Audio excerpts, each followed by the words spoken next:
We're live, guys. All right. Do you do this at the same time every week then? You said people were waiting.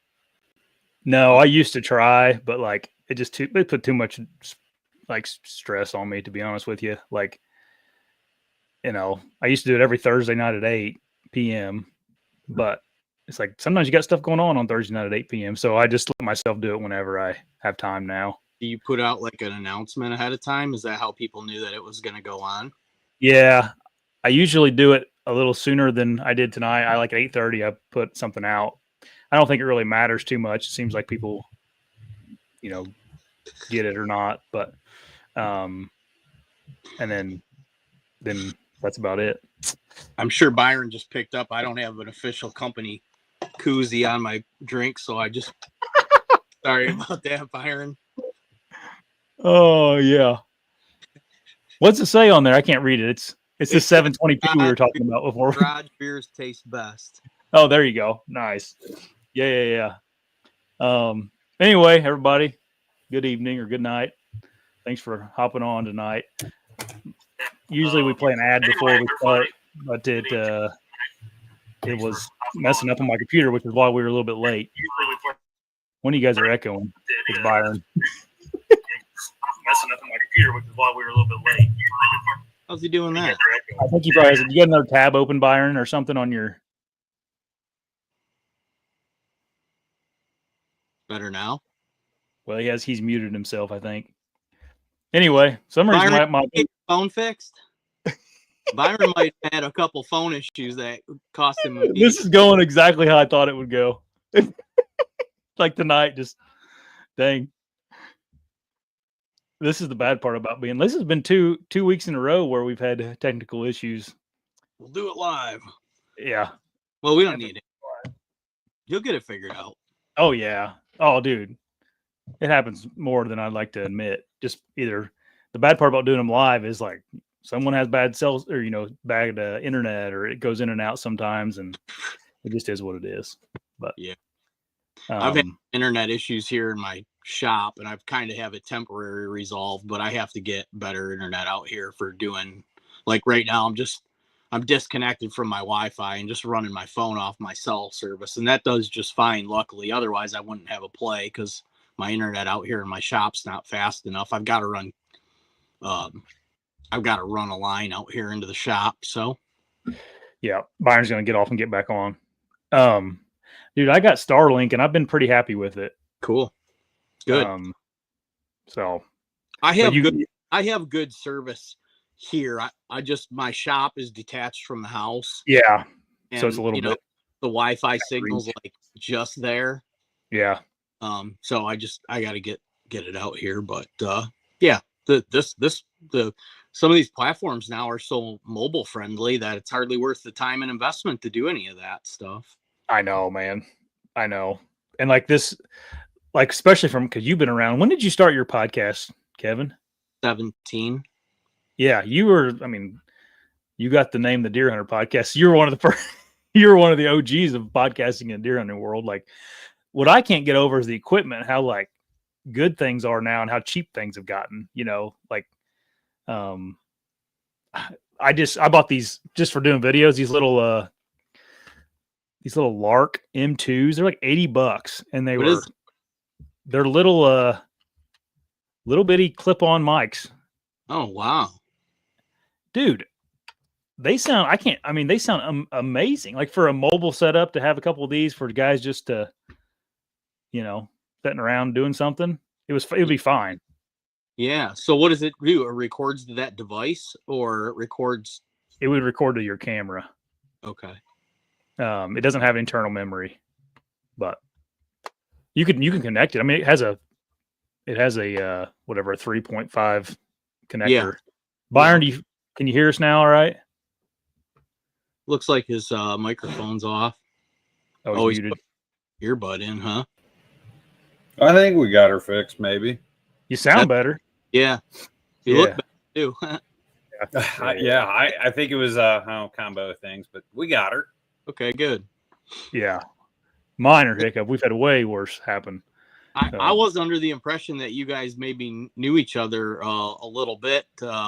Both do some single string Yeah. archery. Thought maybe that would have been how you guys maybe knew each other a bit. No, like I said, we've talked on Instagram Messenger and stuff, and but never met in person. And we have like, Byron was working with Exodus a little bit, just little things like that where we a lot of paths, like cross semi-crossing. Yeah. And then obviously just like a big listener, follower in that aspect. And then I found your YouTube channel, I think, right about the same time. And then I don't know, I like some of the either funny stuff you put on Instagram that's a little bit lighthearted, but then I don't know, some of your crazy stick bow builds and some of that is what I've been consuming lately. Yeah. And that's same with you, man, because you were like gear stuff. Like I'm a gear junkie. So like, dude, I bet I've been watching your channel for, I don't know, 8 years or so. I don't know when you started it, but it seemed like it's been forever ago. I got a fun story, man. Well, let's hear it. I know when he started because it was right when I started because he was the first one to write in a complaint about the show. Me? No, him. Oh, Byron. Yeah, okay, go ahead. I was going to say, no, I didn't. No, my bad. Yeah, he started the same time I did, and he wrote a comment in on Instagram, listening to bow hunting podcast, 20 minutes in, no bow hunting content, thumbs down, something like that. Oh, he's one of those guys. Swear to God, honest to God. I probably could take 2 hours and scroll back to our through text chain for a decade.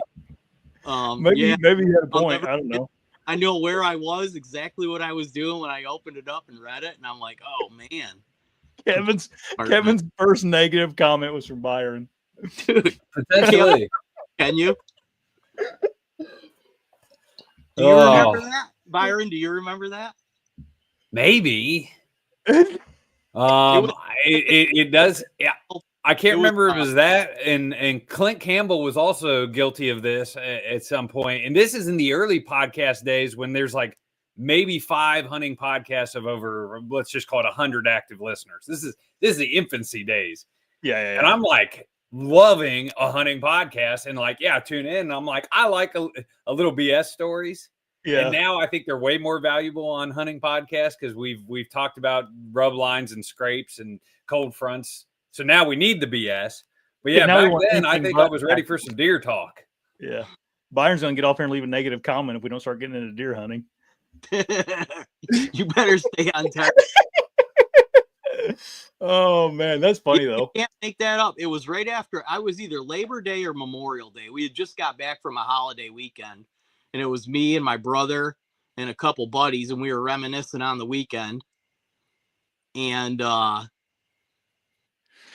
at work like the next day, and I open up my phone. I got a DM and Instagram, and that's what it was. It was from Whitetail Experience, 20 minutes in or something like that. No deer talk, thumbs down. Hey, he just was giving you some constructive criticism, I guess. I needed it. Yeah, we all did back then. We did. I did. I value anything that people write in. I tell them send in the bad. I don't know. I'm past getting upset about things like that. I'll take anybody's opinion into account. I may not value it at any level, but I'll listen to it.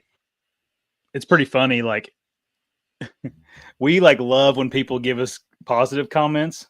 Like those people have no more right to give you a positive comment as like someone to give you a negative comment. You know what I mean? But we love the positive stuff. Oh. But it's like the people that give you positive comments, they don't know you either. Like they don't, Social media is so weird like that. I know, man. Still figuring it out. Yesterday I read something late at night and I'm like, I thought the guy was dogging on me and I instantly was like, oh. And then I realized he was like defending me and I was like, oh, this guy's cool. Yeah. But it could have went either way real quick. Yeah, like who is this loser judging me? Oh yeah, this guy's super cool. Yeah. It was funny. My most frustrating comments are like let's put a gear video up of a saddle platform, for example. And then like someone will be like, they'll just like say something like, I wouldn't use this, I'd use a tree stand. And I'm like, okay. Like, why are you what are you putting that on here? Like, what's the purpose of this comment that you're making? You know, they're trying to vent. That I've left some crappy comments, and it was never when I was in a great mood. Yeah. Usually people are just having a rough go, and that's their out, and it's unfortunate, and everybody's like their punching bag. But you just, we've done this long enough where I mean, it still bothers you, right? Yeah. But I'll tell you what, I give people now 1, maybe 2 chances, and then they're blocked. Yeah. I'll look and see, and it's like that's what they're there to do, is just tear things down, and I'm not gonna participate in that behavior. So they get 1 or 2, and you could tell when they're just like going above to be crappy, and they're done. Yeah. That's how you handle it. Yeah. I need to hear that sometimes, because every now and again I'll let someone get to me, and I kind of enjoy going back and forth with people like that disagree with you or something, just to, I mean, not in a kind way, but just to hear them out. And that's fair. I'm saying if these people are like, they're habitual, I hear from somebody else like, oh, this guy's just on here and dogs everybody. It's like, delete. Yeah. But no, having the constructive criticism is fine, and it feeds the algorithm with comments and things too. So, the unfortunate thing is a lot of that negative content, the algorithm likes it as well. Keep feeding me. Yeah. I mean, there's channels on YouTube. That's what they thrive on, is like negativity, or, right, whatever the topic is, hunting or whatever, We got to be like, think, and overcome it with kindness. Yeah. Think, right? Yeah. Yeah. Being mean and nasty to everybody, and that's energizing everything, and then they away. Yeah. Oh, it was a complete joke, and I didn't think people would think it was real or serious about it, but I put this Trump thing about him signing a bill outlawing crossbows. Yeah, I remember that. It was hilarious. Yeah, and the amount of people that just like were so offended by that. I'm like, God, it's just a joke, guys. Like calm down, And I don't. Maybe you could look at it as spreading hate or something, but it's like like people are so thin-skinned, Well, the crossbow guys are going to be sensitive because they know what they're doing is not archery. I mean, that's yeah. I'm just being honest. That's why they yeah. It's fine.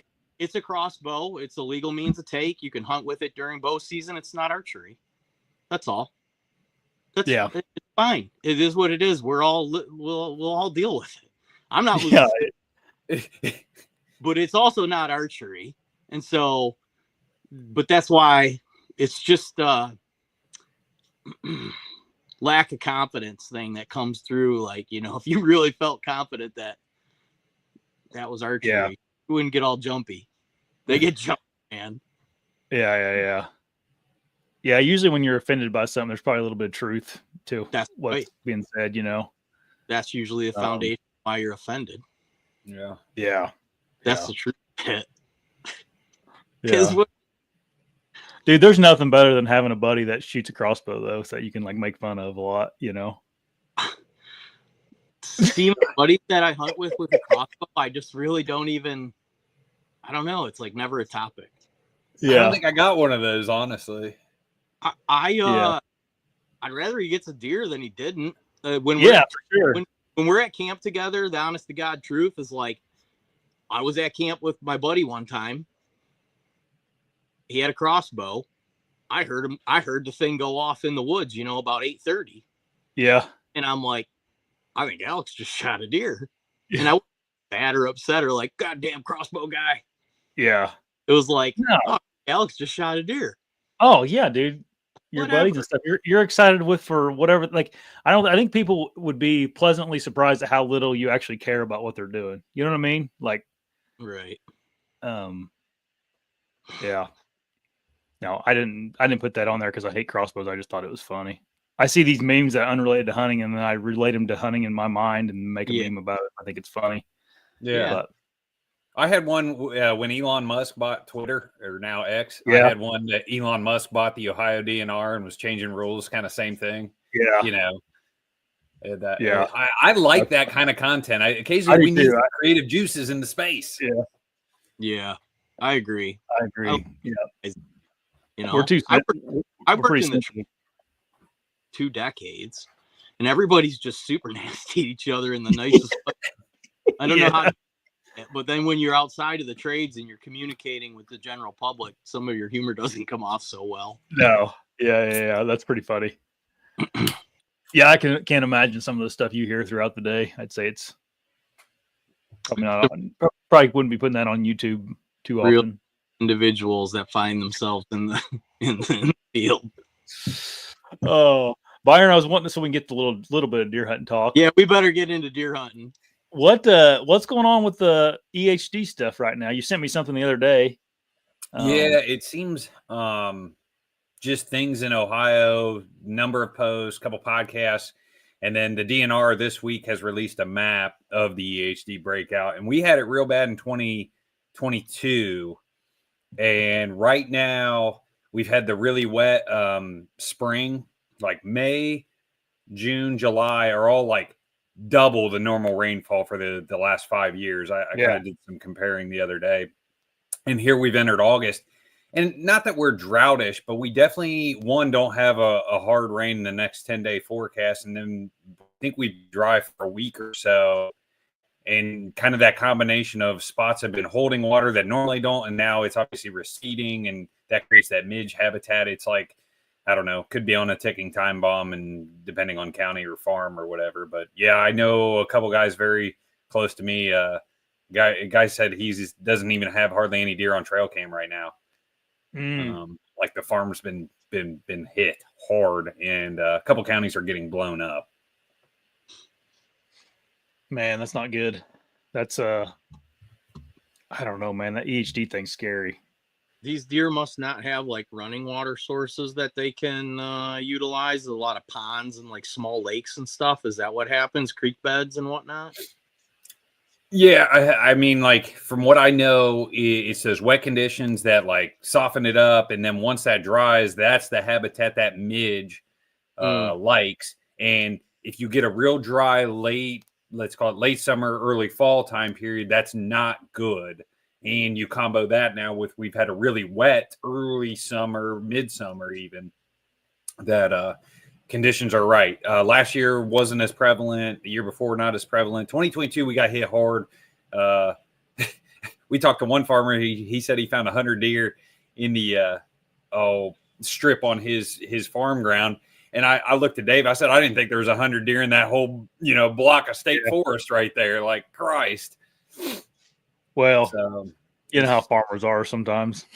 Yeah, and yeah, it is what it is. But yeah, like could be on the horizon. Maybe the forecast change. The jet stream bends something. Just it's starting to happen now. But inform the people. They get that from like a mite, don't they? That thrives in that environment. Yeah. I think it's like pondish related, like where water comes up on the bank and then dries the mud, and the midge mite, whatever it does its thing. Yeah. Okay. We've had it in and Indiana. Then an early frost would help too. Like there are deer that die all the way into October, and Ohio's not near as cold as obviously like Michigan. Mm-hmm. They'll be dying in October. Sometimes we won't get a frost until November, like a hard frost overnight. I know I roughly know where you're at, but similar to thing, like a 40-degree overnight's a big deal in October versus Michigan might have several 40-degree overnight temps. They may have 40-degree overnight temps right now sometimes. Yeah, we could get it here soon. Yeah. It won't. We could get like a 48-degree night here in the next, in the next couple weeks. Yeah. We've had 50s already. Boy, did the deer start moving. Oh, man, I know. Yeah. It was significantly cooler here today than it has been the last several days, and I couldn't go out and about, but they had to be moved tonight. Do you have cameras out, or have you been doing any summer scouting or anything like that? No, well, I got I'm not really running any cell cameras this year. I just got some regular ones out. I have two cell cameras out, and I kind of regret putting them out, to be honest with you. So, how do you regret it? Because dude, I'm on that phone all the time for everything, and it's just Oh, it's like a dang addiction. Like the deer, like in the morning, I gotta get out of bed and wake up. First thing I do is like I go to my app and I'm like, what am I doing? Why does it even matter right now? You know? Right. Like I can wait until sometime in September and look at these pictures and have no change. Probably in better my life.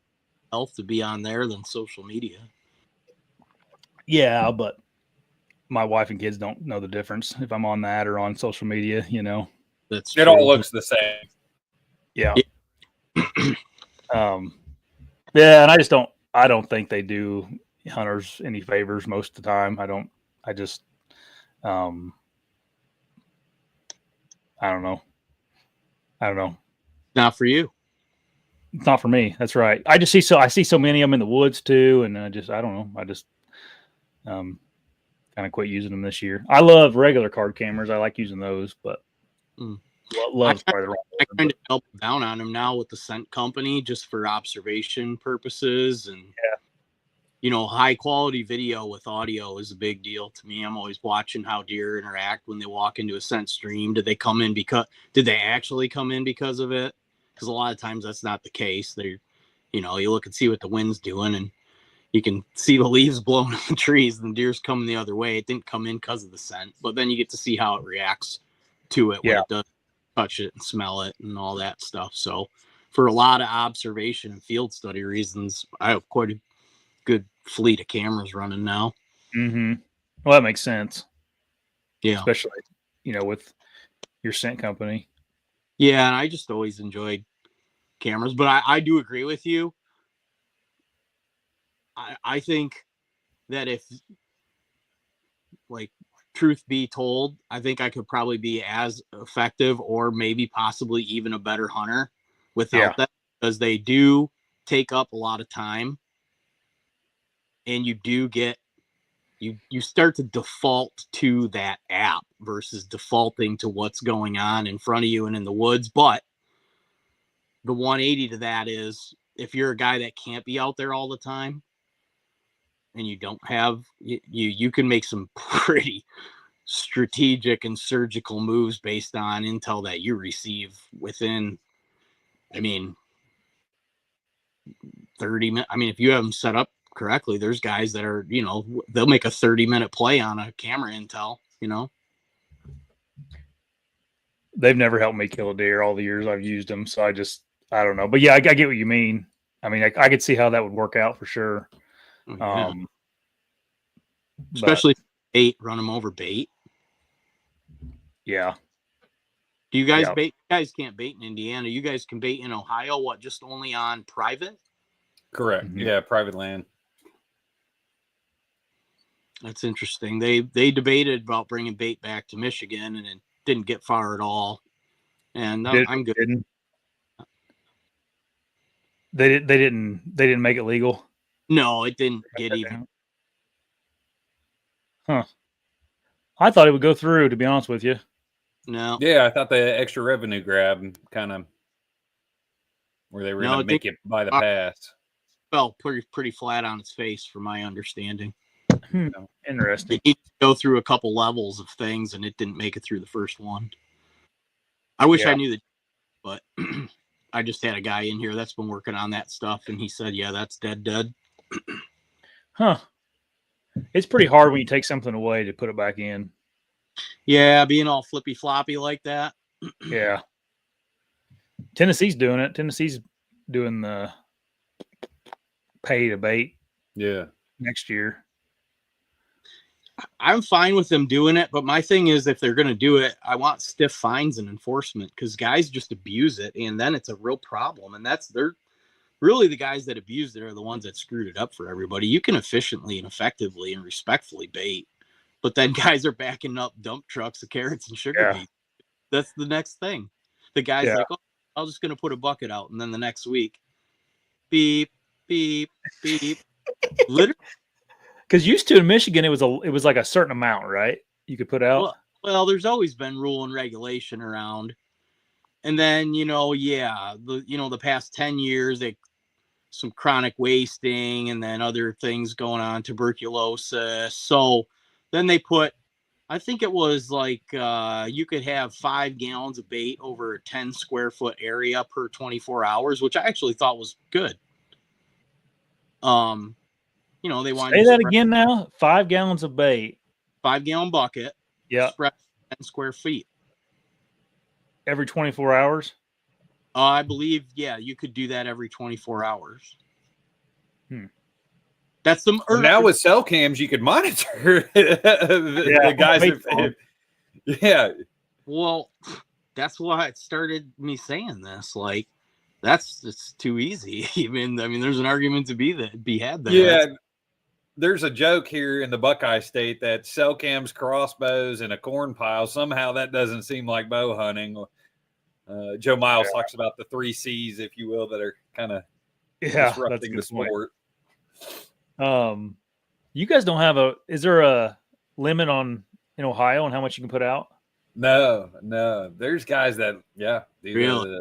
the trailer loads. Oh, yeah. And very popular tactic is the Saturday before gun season that comes in Monday, right? Like, go to the heart of your property or go to your stations and just max load them and hope you hold them for the week. Yeah. Although gun season's not near what it used to be. Like, rewind 10 years ago, it was kind of, I don't know, the shots that ring out, it's not near what it used to be. Yeah, dude, there's not in Indiana. Me and Dad last year we sat opening morning, and it was like shocking. I mean, it just felt like another day in the woods, like without, it didn't feel like opening day at all. Just, I don't know, maybe heard a dozen shots all morning. And we were just kind of floored by that. Yeah.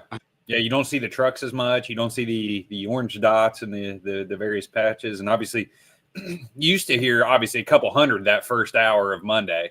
And now you'll be lucky to even get to maybe like 70 shots heard in that first hour now. Michigan's still pretty.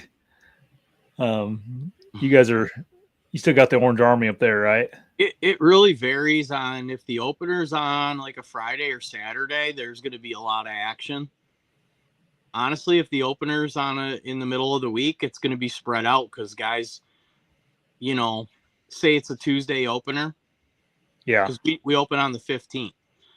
If it's a Tuesday opener, the way that a lot of Michigan deer camps work is there will be levels of people that'll come in. There will be guys there the weekend before, have camp all set up, and they'll stay through the whole thing. Then there will be guys that'll come up Monday night so that they can hunt the opener, but they might go back to work on Thursday. And then you'll have a crew. That's usually the card players and the drinkers and that. They'll all come Thursday night or Friday because they want to come up for the party on the weekend. So it can vary. But if it's a Friday or Saturday opener and the weather's good, it'll be lively. But to be honest with you, I've never done much gun hunting. The gun hunting that I did in the southern tier of the state, which is where it's overcrowded, I did that on our private farm. So wasn't really an issue for me. I didn't do much venturing around on the state land down there. It's like combat hunting, Yeah. So yeah, there's a mixed bag in the comment section. Jimbo Slice says he's in St. Clair County and he only heard 19 shots all opening morning this year. And there's other guys saying like there's still a lot. So it probably just depends on where you're at. St. Clair County is a good deer hunting county. Don't tell me. Sorry, Jimbo. Well, that's what happened to hunt quietly. That's what my family farm was. Nobody's traveling there to deer hunt. Trust me. But Jimbo knows there's big deer that come out of that county every year, real big ones. There's some nice deer, but it's combat hunting. Yeah. Yeah, it's spicy. I got a buddy, Dave, that he's up there in north of Grand Rapids a little bit, just maybe 40 minutes north of Grand Rapids, but he has a little farm up there. I think I'm going to go up and hunt with him up there this year. So, that's beautiful. Yeah, he has a doe problem. I think maybe everywhere in Michigan has a doe problem, but sounds like a good time. Yeah, I know. I'm excited. It's not a problem. It's a party. Yeah, exactly. Yeah. It's crazy. I told Kevin, because I'm going to go hunt with him some, and I was like, man, I'm honestly just looking forward to maybe some higher deer numbers than what I hunt here in the home state, where you don't hunt the higher population density areas. It just seems where I end up. But no, I spent some time up there for turkey, and it was kind of cool. It was, I think you'll like it. I enjoyed hunting in Michigan. I love the culture up there. You see a lot of animals. You know, you may not see a 150-inch deer, but like, I don't know, who cares? You know, I mean, I shot a doe up there when we went up there a couple of years ago with Dan, and that's fine. You know, it was fun. But he'll see like on his farm there. I think he owns 200 acres, and he said like he'll see like 20 does to a buck. It's just not real. Yeah, not real good. Yeah, the state's been begging and pleading for years for people to start shooting does, and they're kind of sick and tired of asking people, and they're going to start. They may take away one of our buck tags. Yeah. You know, some serious talk that they're going to take a course of action if people don't start stepping up. I've heard people. I mean, it's kind of a hard space too, right? Because some guys are set up to shoot a bunch of deer. That's what they do. But some people just aren't set up. You know, I don't think the general deer hunter is really set up to shoot a bunch of deer. You know, not anymore. No. I mean, I bet the percentage of hunters that have processed their own deer, or I hate to know how low that is nowadays. I don't know.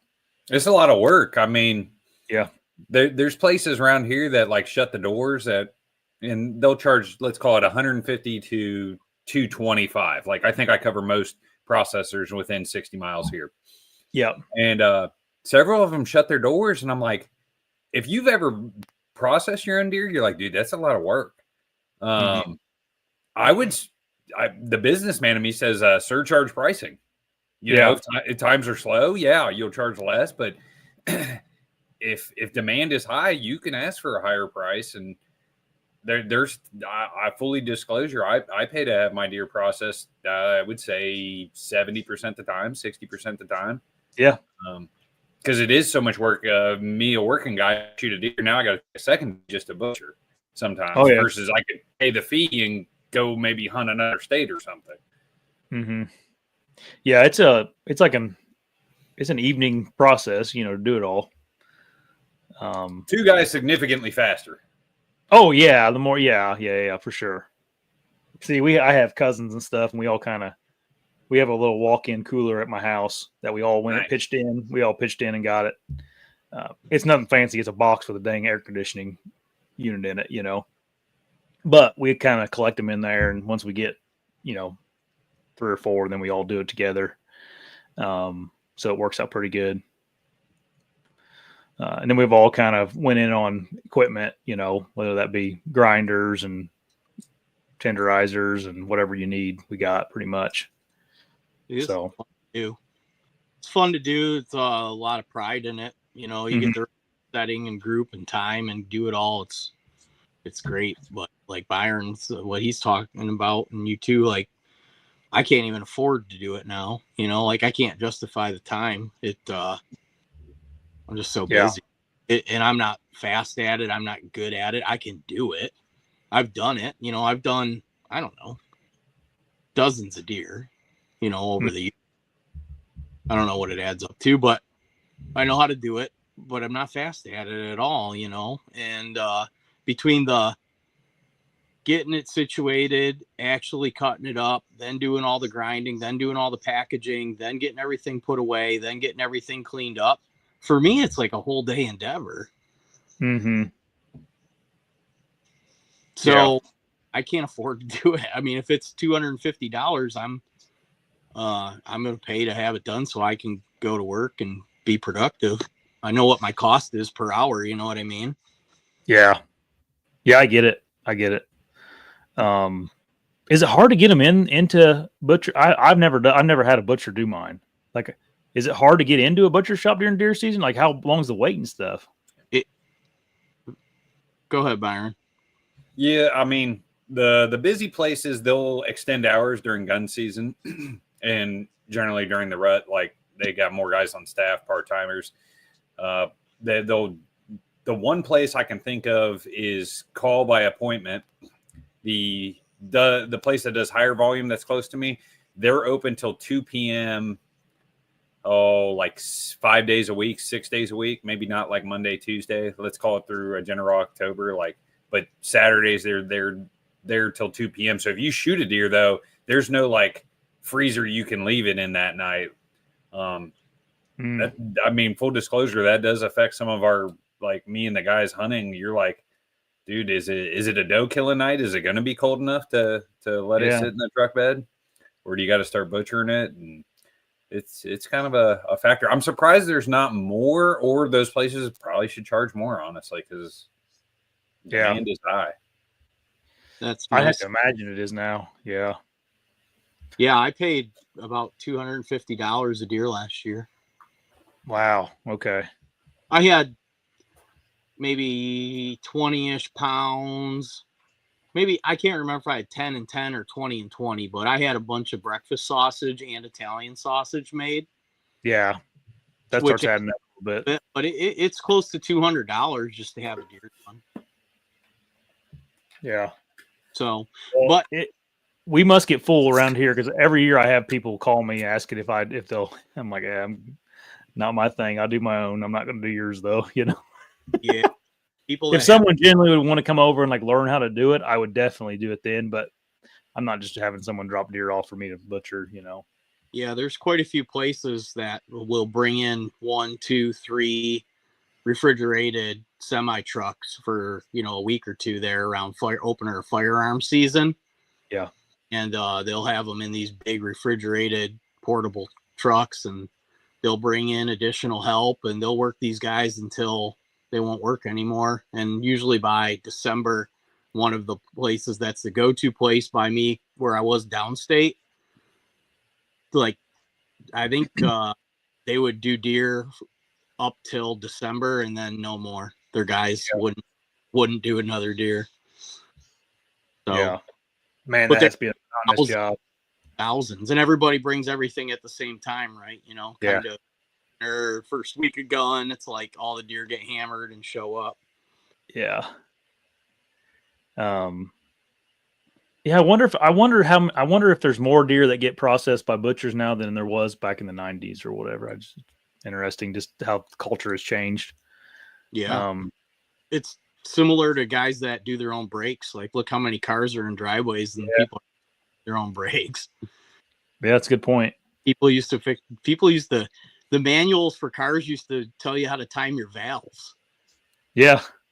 Sunday morning, you'd be out there with your wife setting your valve timing. Yeah, that's true. Yep. My grandpa knew how to butcher. Like, he grew up on a farm, but my dad obviously was a city job. Like, he didn't know, no way could he butcher a deer. And yeah, I think that skill or knowledge, we're losing it. We're only getting more away from primitive, from what we're really the roots, if you will. Yeah, there's no way we're getting farther away from like tradition and kind of the roots, and then closer to like consumerism, like just stuff everywhere. Mm-hmm.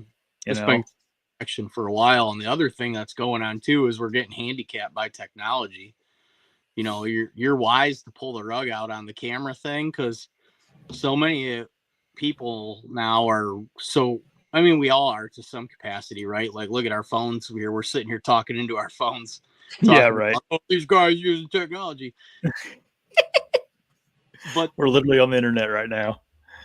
Creating social media. Lighted nocks, range finding bow sites. They got cameras now that you can log into and live view. Go live and pivot and joystick. Actually, I heard a pretty good thought today about deer hunting in general, that there are probably less giants truly in the deer woods now, because that middle group, and let's just call that the good racked bucks, whatever that inch category is in your state, your area, because of all these technologies, the bows are significantly better, like the mobile gear, the cell cams, the drone reports, like absolutely ridiculous. But those deer, everyone can kill them now versus rewind to the 90s. A lot of guys couldn't kill those deer. And that group is really being targeted and killed at an effective rate. And so like the giants, right? Like these guys were fantasizing about the upper inches. It's like, yeah, there's just less of them these days. And I kind of think there's something to that. They repopulate pretty quickly, right? What do you mean? Well, like the next year, there's going to be a new group of giant deer, right? No, I think they were saying like a lot of guys can kill, like they were saying that 150 class nowadays because of all the advancements in the bows and the mobile and so that 150 that was on a mountain that nobody ever knew about or was hunting, you know, he doesn't get to 170, 180 because somebody gets him on a cell cam and starts hunting him and pulls off a saddle move and kills him. I see. You know, because 90% of hunters are happy with that. But like rewind 10, 15 years ago, like that 150, nobody knew about him on that mountain because one, the double D or triple D trail cams that only had battery life for about 2 weeks, you know, they weren't really all that great. And if you went in there and checked it, he kind of found out you were onto him. But yeah, it was just an interesting thought that there are probably less giants today because of technology. And I kind of think I agree. Could be. I don't know. I don't even know how you would know that for like a fact, but no, this is all. You know, yeah, I know. But it's an interesting. It made me think for a smidge. There's definitely a lot less mystery in the deer woods, unfortunately. Yeah. Oh, dude, my uncle owns a dang taxidermy shop over here, and I can go in there every year, and I'll have because I run trail, you know, like regular card cameras on public land around here. I can go over there and I'll have pictures of some deer that are in there. Happens every year. I'm like, what are the odds of that? You know, it's like, I don't know. Makes me, you know, it's a weird thing. It's kind of weird to go over there and be like, oh, that's what happened to that deer. It's in my uncle's taxidermy shop. That definitely wasn't happening, you know, back in the day. Yeah. I heard Mark Drury talk a while back. He said that a lot of deer hunting, I don't know if he said camaraderie, like general deer hunting camaraderie. He said the trail cams were really bad for it because, and he noticed it like right when trail cams started getting to be popular, because as soon as people got a picture of that deer, they correlated in their brain that was their deer. Yeah. And then we're getting secretive, you know, they might not be so open or cheerful with their neighbor. And Mark Drury said the trail cameras were really detrimental for how deer hunters treated each other. And I thought that was, that's a really good point. Yeah. You could see that. And I can attest to that too, because I shared a video recently that a guy had shared with me of a deer that was already dead by another hunter, and I posted on social media, and he had something to say to me, boy. Man, that was his trail camera video of a it's deer. Funny because I go to the fishing pond, right? And nobody knows, like, nobody's got trail cams in the fishing pond. And I'm like, hey, we're finding them at like 2 foot below today on earthworms, or hey, crankbaits seem to be doing well if you know, reeling them fast. Like I'll pass knowledge along to other guys as I'm leaving the fishing ponds here locally. But yeah, deer wise, like live scope it. Yeah. If you're in the lake, yeah. Yeah, don't get me wrong. Yeah. If you're out there with the boats, but we're talking about the local fishing ponds. Yeah. No, I know, but it's just funny how there's carryover in every little like thing that people do, you know? Yeah. I heard some recent debates about electronics and fishing, and I couldn't help but chuckle. Oh yeah, like go watch, like watching the Bassmaster. You're just watching guys watch screens. It's not very fun. No, if you think the hunting world is in shambles right now, you should see that what people think about fishing right now. It's is that for real? Really, people care that much about fishing, huh? Oh yeah, dude. Like the world is falling apart in the fishing world right now, and the competition world. I don't know what. Remember what was it, a year back or two? Them guys like stuffed a bunch of sinkers in those walleyes or something. Yeah. That bass or walleye? Walleye. It's pretty funny. They were like, but they robbed a lot of people, a lot of thousands of dollars. Yeah, I think that was an ongoing issue with those guys. Well, they sponsorships like boats and trucks and like hundreds of thousands of dollars, I think, in like paid sponsorships. And here they are jamming sinkers. Kevin was making fun of people that watch bass fishing, but I kind of keep track of it. I like keeping track of that tournament fishing and stuff. Just I don't know. My cousins used to do it, and I had some buddies that do it. And so Josh, are there any old school tournaments where they like take away the forward facing and you got to so you'll see them actually cranking and trying different jigs and trying to figure out what's going on that given day? So I'm trying to think about there's bass, like you guys hear, like the Bassmaster Classic. That's that tournament trail. And there's MLF, Major League Fishing. That's another tournament trail. And there's another one that's like professional bass fishing. I don't know what it is exactly, but there's a third one that's real popular. And that third one there's no live scoping in that. You're not allowed to have it. So it's more traditional. MLF, so whenever the way they fish in Major League Fishing is they have like sessions. Like, really called Major League Fishing? Yeah, MLF, Major League Fishing. So they have, like, just to put it in layman's terms, like they have quarters. So you have like any other sport, like they split the day up in quarters, and you're allowed to use it in like 2 quarters. So like you got to turn it off, whatever you can decide, but so it's like a strategic thing where, I'm going to use it in the morning in the first quarter, not in the middle of the day, or I'm not going to use it in the morning because the fish are biting good and I can catch them on a crankbait. And then in the middle of the day, I'm going to go out in the middle of the lake and try to find them out suspended because they're not biting anyway. And I'm just going to go out there and try to, I don't know, hit them with a shaky head or something, in the nose with my lime scope. So there's a little more. And then bass is just you use whatever you want. And that's what Byron's talking about, the Bassmaster Classic, where it's just a bunch of 20-year-olds looking down at a screen. Yeah. I used to like watching fishing on like Saturday mornings back in the day when I was a kid. There was some of those guys to have a fishing show back then, you had to be a real personality, Yeah. There you go. It's 3 periods, and then 1 is with the active sonar. Okay. So not 4, but 3. But yeah. I'm getting a lesson here. Yeah. People correcting me in the comment section there about that, but yeah, 3 periods. I don't know. We got a guy that's from Indiana here that's like the best fisherman in the world, Jacob Wheeler. So I always root for him. Okay. You don't see very many good fishermen come out of Indiana. Josh, topic, when's your deer season open up? I'm going to Tennessee Friday for the velvet hunt. Wow. Is that with a gun? No, not anymore. It used to be, though. In the name of CWD, they used to let you use it. Stick bow or compound? On that one, I'm going to take my compound. Okay.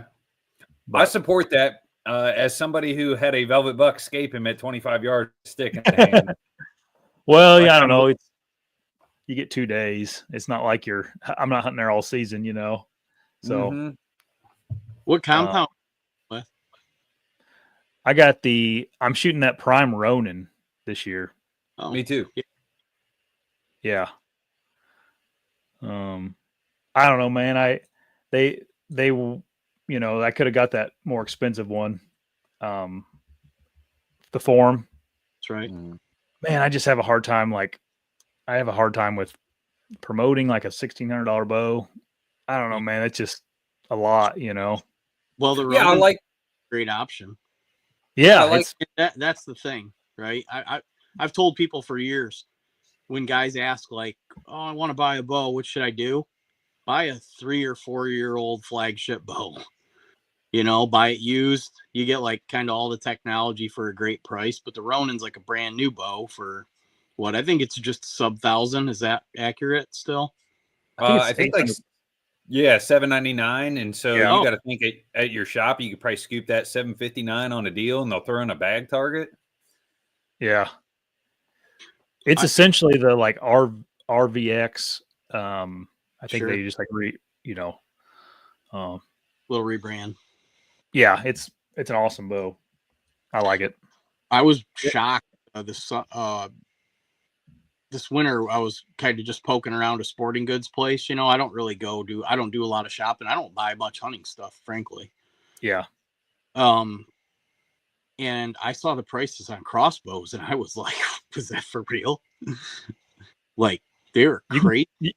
You can spend as much as you want on a crossbow. I mean, it's crazy. I think a 10-point and a Raven, a couple particular models were like, God, were they like $5,000? Probably. I don't know, but I've heard they're thousands of dollars. Yeah, no, I was blown away. Because I knew, and they're little bitty, dude. They're like, I mean, you could put them in a backpack. Like they're small. Yeah. Now I knew the bows were getting crazy, but they'll outshoot your 30-30, Kev. So keep that in mind. They'll probably shoot with it, but I don't know about outshoot it. Oh, dude, you with iron sights and somebody with a Raven. I'm gonna take the guy at Raven at 50 yards. Is there wind involved? Oh, good question. I'm going to say on an average hunting day, I'm still taking the guy with the Raven at 50 and 100.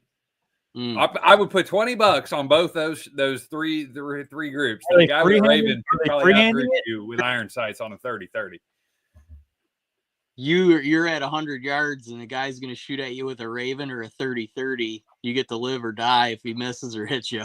Which one you take? No. See, you're changing parameters on me. I said group size. I said group size. Yeah. I think I'm taking the guy at the crossbow shoot at me. And I'm keeping my fingers crossed that there's a windage issue or that the bolt doesn't make it. Because a guy shooting a gun at a rifle, a long barrel rifle at me within 100 yards seems like I'm dead. Yeah, I wouldn't really want either one of them coming at me. I know what you're saying, and I was shocked. I knew bows were getting expensive. I didn't know crossbows were substantially more expensive.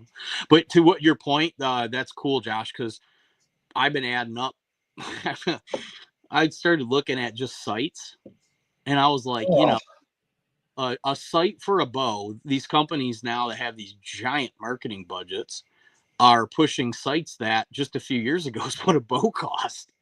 Yeah, you can get a flagship bow for what you're getting a sight with a color matched dial to your strings now. And I remember my dad buying a Matthews switchback when they first came out, and him like gnawing over that, like how much money that was. I think it was like $4.99. Right. And I just remember him being like, "Man, I shouldn't buy. I shouldn't spend." It's like you can't buy anything for that now on the shelf. Yeah, it's crazy. Well, it's the company's kind of doing too what they got to do. I mean, the dollar's lost a lot of value in the last. Yeah, 15. I mean, yeah, it is what it is. It is. I don't know if all the social media stuff.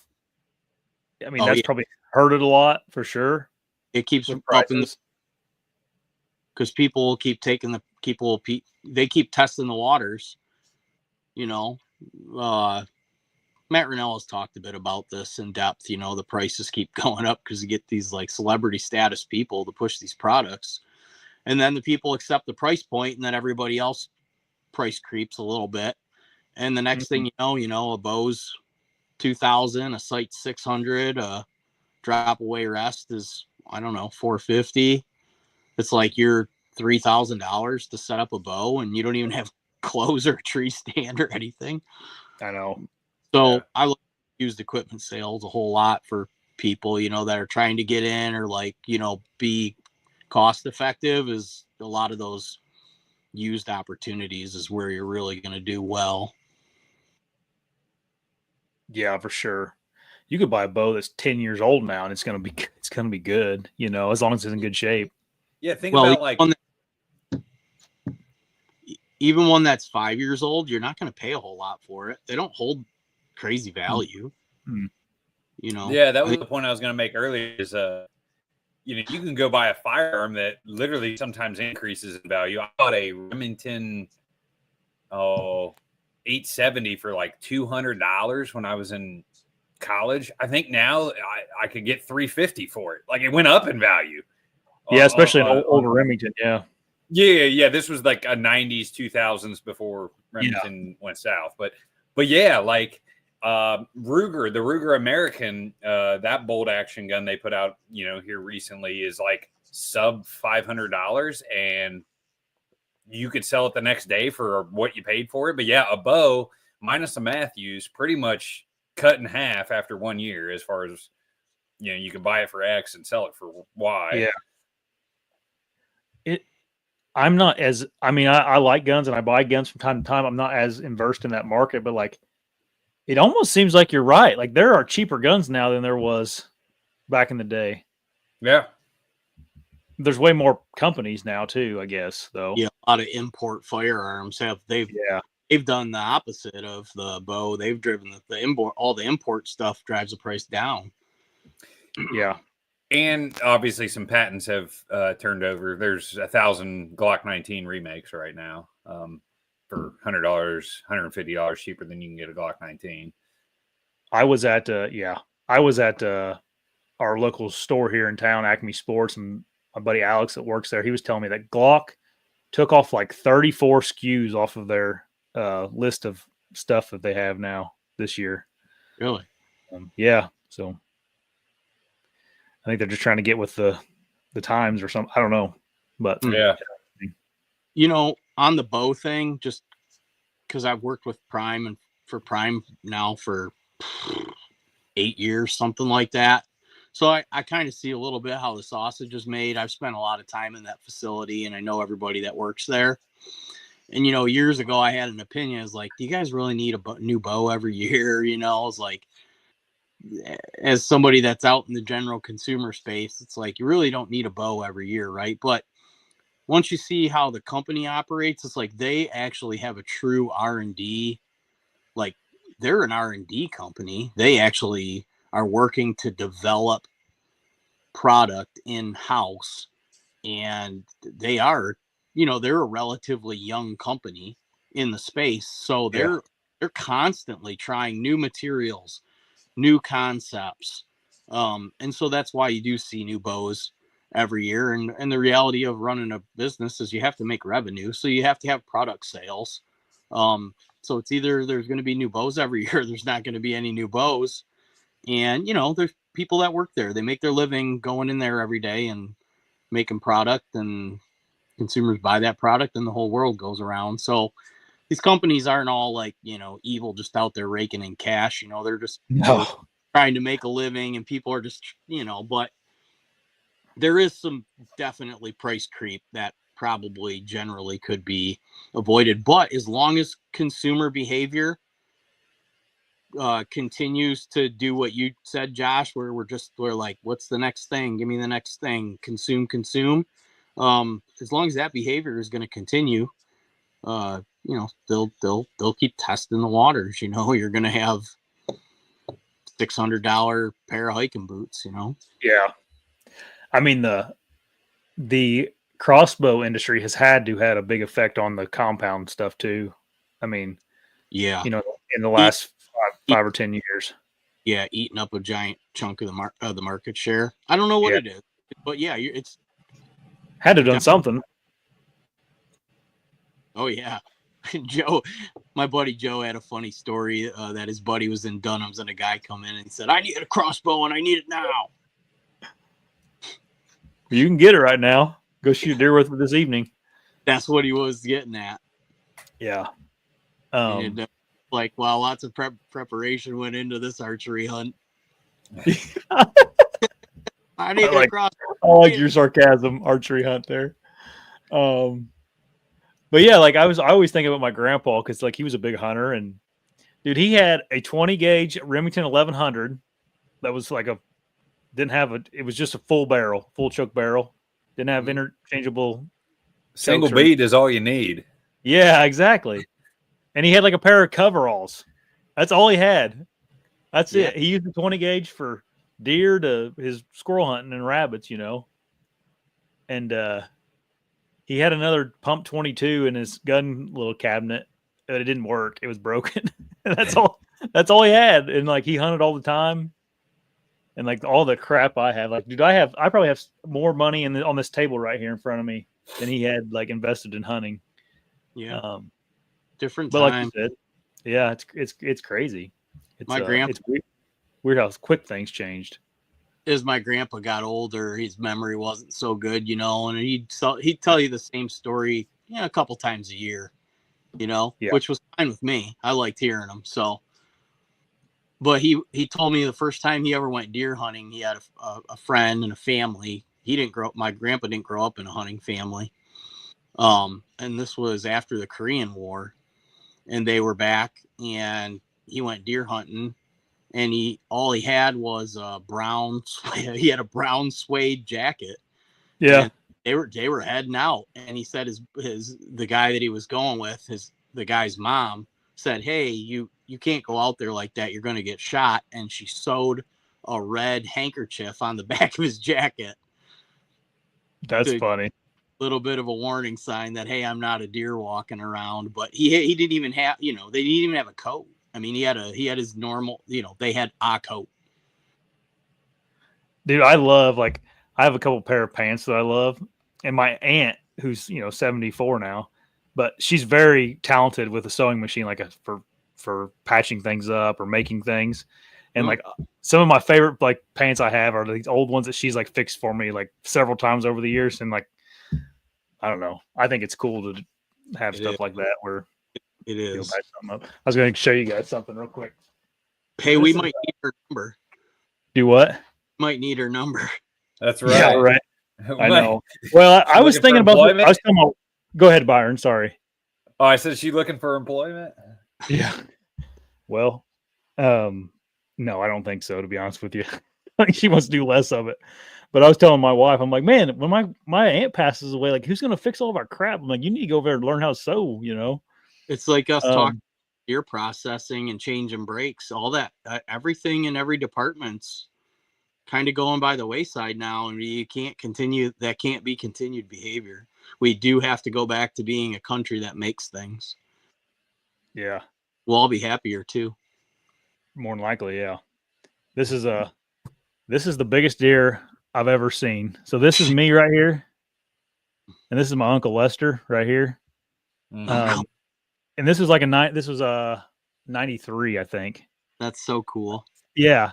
And I'm trying to figure out a way to make a YouTube video about this picture, about this, because like in my mind to this day, like I vividly remember this day. I was like 3 years old here, but like to this day in my mind, that is the biggest buck I've ever seen in my life. Because like in 93, like this was unheard of. Somebody killing something like this, right? And not that it scored like 159 or 149, I think. Is it? Yeah, but it's also an 8. Yeah, it's a giant. Yeah, I mean, yeah. For the listening audience, you just shortchanged that buck by miles. Yes, but what I'm saying is, like, I could go over to my uncle's taxidermy shop right now, and there'll be 10 deer bigger than this in there now. Right. Whereas back then, this was in like a magazine for Indiana's deer hunting or whatever it was. I don't know. 150 Class 8 these days is still a big deer. It might not be giant, but it's But what I'm saying is like. Nobody would put this in a magazine in Indiana anymore. You know what I mean? Like there's someone kills, I don't know how many booners are killed in Indiana a year now. Sure. Yeah. They can find a 170, a 160 Class 8 that's 24 inches wide. Sure. Yeah. And it's just funny. Like you said, though, it reminded me to grab this picture when you were talking about, like, you have this, Byron, you're talking about getting a trail camera picture of a 180 and you pass the 150 because that 180 is out there. It's like they didn't even know this was in the world when my uncle shot this, man. And I don't know.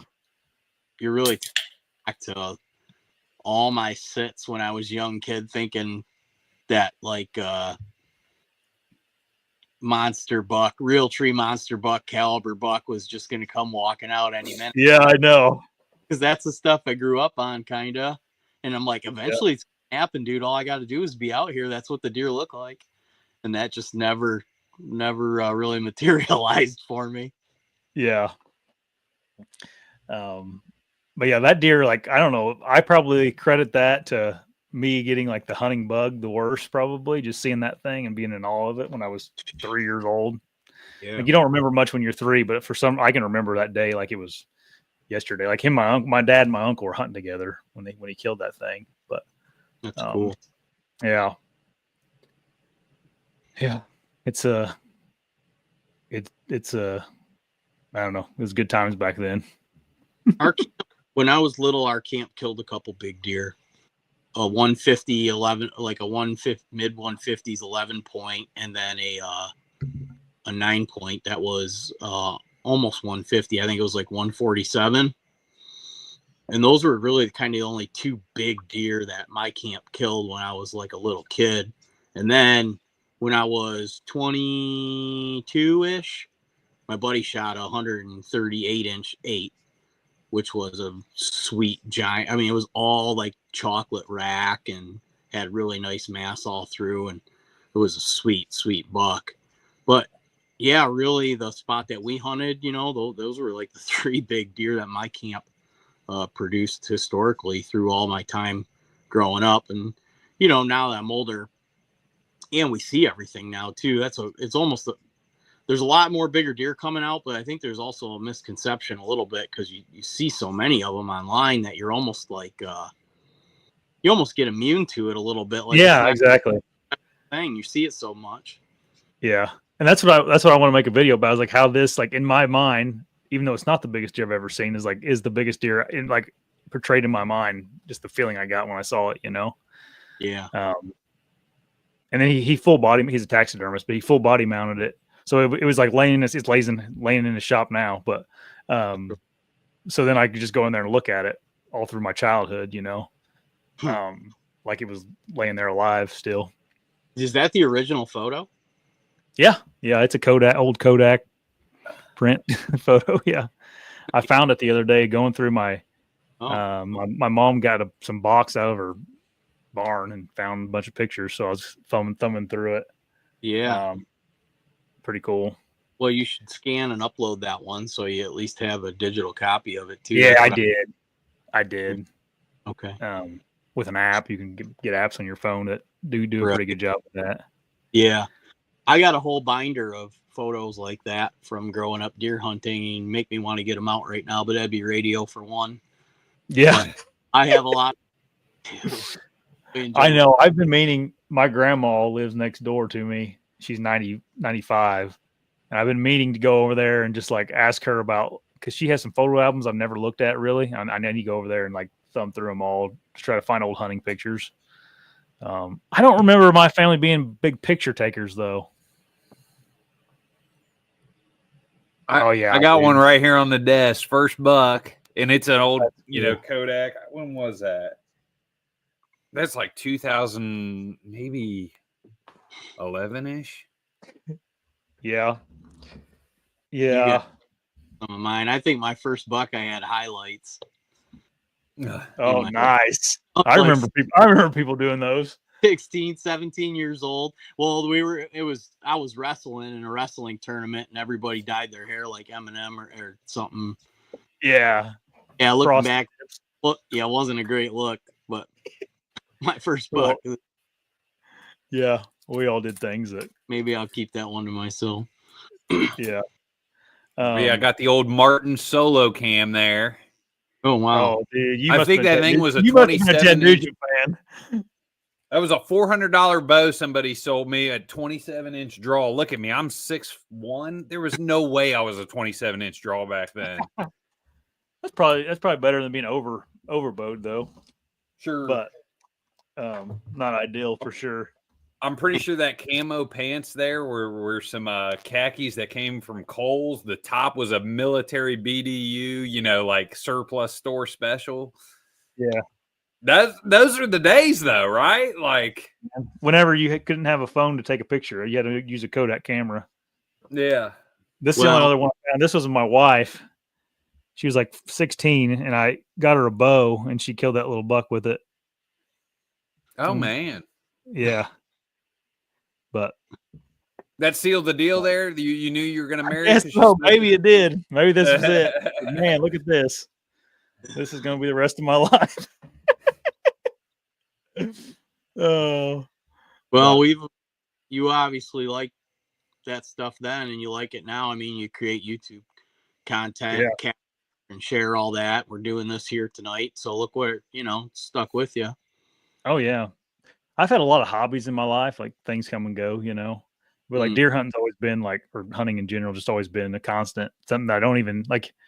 I don't even really consider one of my hobbies. Just like, I don't know, just something I've always done since I was 3 years old.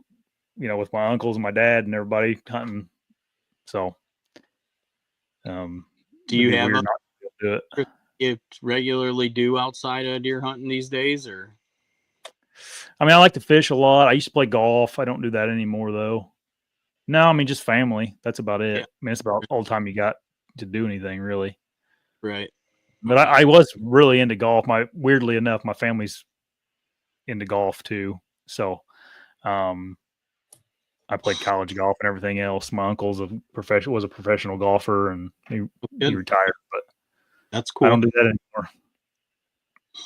Byron, you spend much time doing anything outside of hunting and raising kids? No, not anymore. I used to play soccer and fish and play a lot of basketball, and all that. You got to commit to one at this point. Yeah, right. It's tough. And then you add a side hustle in there. Good luck. Yeah. Yeah. It's just hunting and side hustle and go to work and chase kids. So this weekend, we went on an anniversary trip with my wife, and she's like, we were just talking about things, and she's like, man, you work a lot. You realize that? And I'm like, I don't really feel like I do. I was telling her that, like, I don't, like, this doesn't feel like working to me, but she she sees it as work. Right. Yeah. But I love it. So, I mean, I love doing this stuff. Yeah. So I don't have much else time to do this. I guess this is kind of a hobby. I mean, it kind of is. It's a hobby that you make a little bit of extra money to feed your deer hunting addiction with. Right. What about you, Kevin? Do you do anything other than? I do a little bit of boating in the summer. I did historically. I really do like fishing. I just haven't had much opportunity to.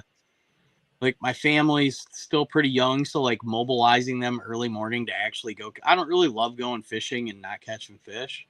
Yeah. So like mobilizing my young family early on a Saturday morning when we've been running like crazy all week is like not relaxing and fun for everybody. Yeah. So we've done a couple little fishing excursions and we've had fun, but we do like to go out in the boat. And we'll go meet up with, friends and family and have cocktails, and the kids play in the water nonstop, and we're in the water nonstop. And I got a couple inflatable like paddle boards that we take with us. So we do a lot of like island hopping and beach hopping in the summertime. And that's probably one of our my family's favorite activities. So, and I grew up on the water. So actually, if I don't get out on the water kind of semi-regularly, I get kind of weird. I swim a lot. Even in the winter, I go to the Olympic pool and swim, and I can only go like 3 or 4 days without being in the water, and I start to get kind of. I get a temper and stuff. I got to get in the water and swim, and it's always like a reset for me. And so I just kind of grew up aquatic, and I've always lived somewhere where I had direct access to a lot of water. And I strategically, when I relocated, was that I had really good access to the water. And I spend a lot of time on the water in the summer, and then also in the winter I ice fish. So I'm on the lakes a lot. Yeah, that's cool.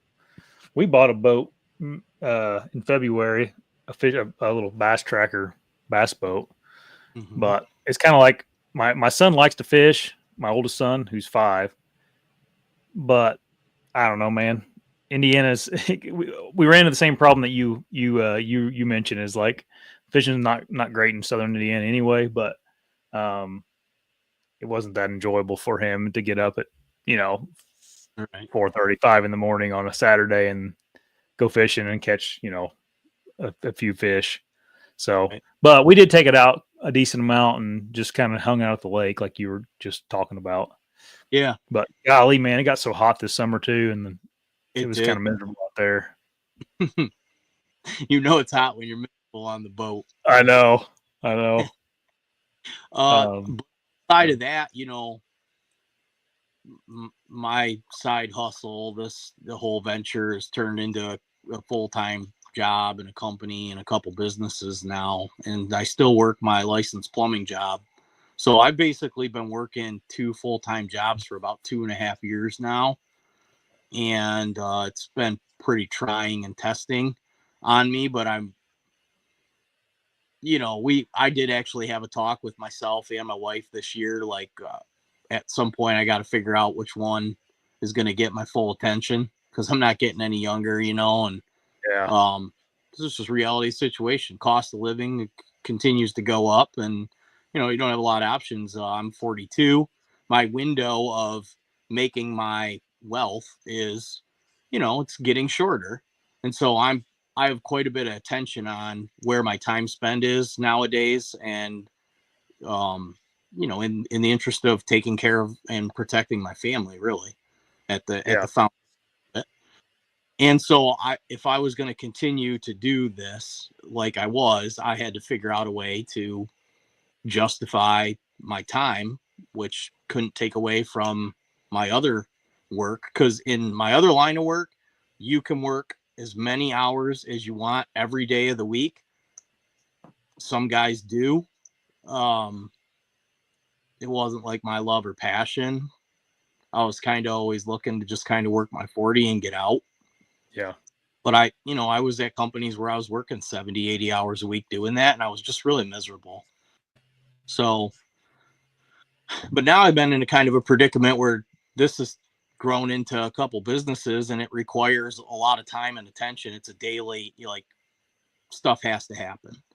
And it really is another full-time job. And last year it kind of time-wise overtook we'll call it my other full-time job. So I'm sitting here going, I'm not really ready to shut down my plumbing license and walk away, because it's very secure income. Yeah. And anything hunting related, outdoor relating is seasonal. You're at the whim of the economy a little bit. So, there's heavy risk involved in jumping in and saying, hey, I'm just going to do this now full time. So I was like, I'm just going to do both. And I'm going to do it as long as I possibly can. But my plan is by 50. One of them's getting hung up, and I'm 42 now. So I'm either going to be a plumber for 8 more years, or people got 8 more years of Deer Hunter podcasts, and then we're done. Oh man. Yeah. I don't know where this stuff ends for me. I don't know. I don't really. I'm only 34 though. So yeah. Rub it in. I knew that when you guys were like, oh, we'll go at 9 o'clock. I'm like, 9 o'clock. Yeah, well, so I had to put the kids down because I got the toddlers and the wife's got the baby. I mean, it was one of those. Byron. Well, and Kevin was putting the pressure on me. He goes, you got to make this podcast. Full disclosure, I report to Kevin in the infrastructure of the company. Oh, that's funny. And I was like, all right, well, my wife had a baby about 8 days ago, bud. And congratulations. My real window is Jocko hours from about 4:45 to about 7 a.m. I'm really good at getting shit done. Yeah. I can usually expect to wake up to a couple texts to Byron. Hey, this is done. This is done. Hey, this is going on. I'm like, what's going on? I gotta look at my cell cameras first, Byron. Well, then my other buddy Scott, that's been helping us out too. He's an early morning guy, so I get up and I got text and, hey, did you get somebody was he trying to get logged into TikTok, and the code was coming to my email, so they wanted the code. Oh man, I got fearful for not being up, and they were ahead of me and stuff. But it works good because I know he's putting in the hours at the end of the day when I'm gassed. Like, dude, to make this podcast tonight, I had to have a cup of coffee and a nicotine pouch here this afternoon. Oh, dude, I drink coffee pretty often on these. I drink coffee pretty often on these things to get me through them. Yeah. Well, before we get off here, I was gonna two more topics I want to talk about. Well, at the end, I want you guys to tell everybody what you guys got going on. What do you guys think about the Matt Ranella stuff that's kind of been going on the last couple of years? Kevin, I know you've talked to him on your podcast. Or Byron, you got an opinion of your own? I don't know. We haven't really talked about this much internally. I got just a quick take. As far as like Matt as a person and his message, I somewhat really agree with a lot of the hush hush. I cringe like when I hear people say like corners of states or northeast side of state X. Industry, guys killing a lot of deer, a lot of bulls. I kind of get where he's coming from in that. He also is kind of like me as far as he has some anti-technology takes, and I'm very I want to keep this sport primitive and kind of dial back what we've got currently. Like, I'm not a huge cell cam drone, know everything in the deer woods, monitor, never step foot. I like a fair chase game. I like the deer to know like they can win sometimes. And so like some of his takes on those couple aspects, I kind of agree with. I get his delivery may not be the best at a given moment, but I'm okay with some of his takes. That's where I sit. Yeah, I mean, he definitely has some points. He's made me think about things a little bit, you know. That's just how you go about things in the woods or when you're talking on here or whatever. You know, I get a kick out of him still, though. Like, I think it's funny sometimes what he does. It just makes me kind of giggle. I don't know. Maybe he's doing that on purpose. But did you guys see the other day when he, like, Montana Knife Company, he, like, did a big spiel about how their knives were overpriced, like, directly after his brother, like, promoted the. Like, what are you doing, man? It's like, gosh. I mean, it was funny, but it was like, ooh. Yeah. Yeah, I would never wish like ill will in a family. Like, yeah, it just seems, you know, that is a little bit of like, you got to die on some mountain. Yeah. But yeah, it's a messy situation for them, right? Essentially, my understanding of it is, you know, Matt gave Steve a little bit of grief, and I think Steve kind of knew, rightfully so, that a percentage of what Matt was saying is correct. And, the company line couldn't afford that. Kind of one of those things where when you get some criticism that hurts a little bit, maybe a little bit of it's true kind of thing. A whole bunch of it, right? Imagine it coming from your brother.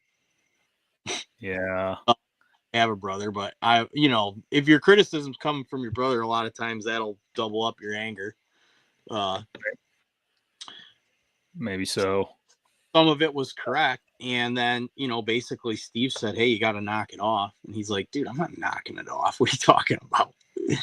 That's just kind of his personality. And so there you go. You start this whole thing. Yeah, I didn't know about the Montana Knife Company thing, but yeah, I could see him doing that. I don't know where it's going to get anybody. If what he's doing adds up to anything. I do really value and appreciate the awareness around guys, like shoot a duck and then like biting its head, like holding it for a picture, like doing weird, disgraceful stuff to like dead animals and stuff. So like to call that hypocrisy out, I'm kind of a fan of that. But then generally any negativity is just it doesn't really benefit anybody or go anywhere. I had a conversation with Tony Peterson about it a little bit, and Tony just said, yeah, it's what he's asking for people to do is not going to happen. Like, it's like it'd be like when they invented cars and the guys that shoot horses are like, you can't drive those devil vehicles. It's like people are just going to move forward. It's not getting put in the bag or getting put back in the bag, right? So you got to kind of actually figure out like how can you have the message and have it be positive, but actually like correlate to doing some good, right? Yeah. So right now, maybe needs to hone that in a little bit because it's sowing some division, but he's bringing some awareness to some situations and things. And then fundamentally, from a fundamental point, I'll always give him this. The North American model of wild game management was tailored so that you couldn't commercially harvest and sell game. And they would never have foreseen that the content would be more valuable than the horns, hide, or antler or meat, right? Yep. So like you can't shoot a deer and go sell it in the grocery store, but you can shoot a deer and sell it on YouTube, baby. Or you can be an outfitter, baby. Yeah, or you could be an outfitter, right? So I mean, there's all kinds of ways we commercialize these animals. right. Lease ground. Should you be able to lease ground for deer hunting? I'm a free market guy, so like I don't know. Whatever people kind of want to do, I'll observe. Yeah. But I do agree with what Byron said too. I think one thing that we've been talking about this too is just being more discreet about location, because that's really unfortunate. I think when there's like a family that's maybe historically had this really nice spot to hunt, they're like good local people, and then somebody comes in and shoots a giant deer, produces a television show, and then the next year there's 77 people there. It's like they kind of came in like a locust, extracted the resource, and then now the thing's ruined, right? I mean, you can do that, you have permission to, but some things are easily avoidable where that doesn't necessarily have to happen. And I think people are seeing that too, and they're starting to tighten up a little bit about, hey, not spending a whole intro going, this is exactly where I am and what I'm doing. Some of that stuff, it just too many people see it nowadays. Is just that's the simple fact, and I don't think the resource, some of the targeted spots of the resource can't handle that kind of pressure. Yeah. Last thing about Matt, just specific, I think he's just like a real character. And like you said, the stuff that he says, I have a hard time getting through a video of Matt Ranella and not cracking a smile or a laugh. I enjoy his like I mean, it's like a weird enjoy, I guess. Super witty. He's super smart. Yeah. He's super witty. And if you're on the wrong side of one of his arguments, man, you might be on the wrong spot on the wrong side. And it's gonna be you're gonna have a hell of a fight on your hands. Yeah. So, yeah, and it's like, I don't know. But he hasn't slowed me down 1 ounce from making deer hunting media. Yeah. I think he's a friend. I mean, we're friends. I take value in everything that he says and all his opinion. He hasn't slowed me down a bit. But you're also way more secretive than you were. Yeah. Yeah, I'm discreet. And I'm someone that spends my time with, I feel like, the general deer hunting populace. Like the people that I deer hunt with don't work in the space for the most part. Yeah, they're not aware of what's going on. Like we're talking about niche stuff right now. Yeah, exactly right. So, I don't know. I could see how like that commercialized view of somebody coming in and blowing up a spot would just be, I don't know. It's not beneficial. Yeah. And I was thinking about this too, like, however many years ago, it's like 10 years ago when the hunting public started, he goes after them a lot.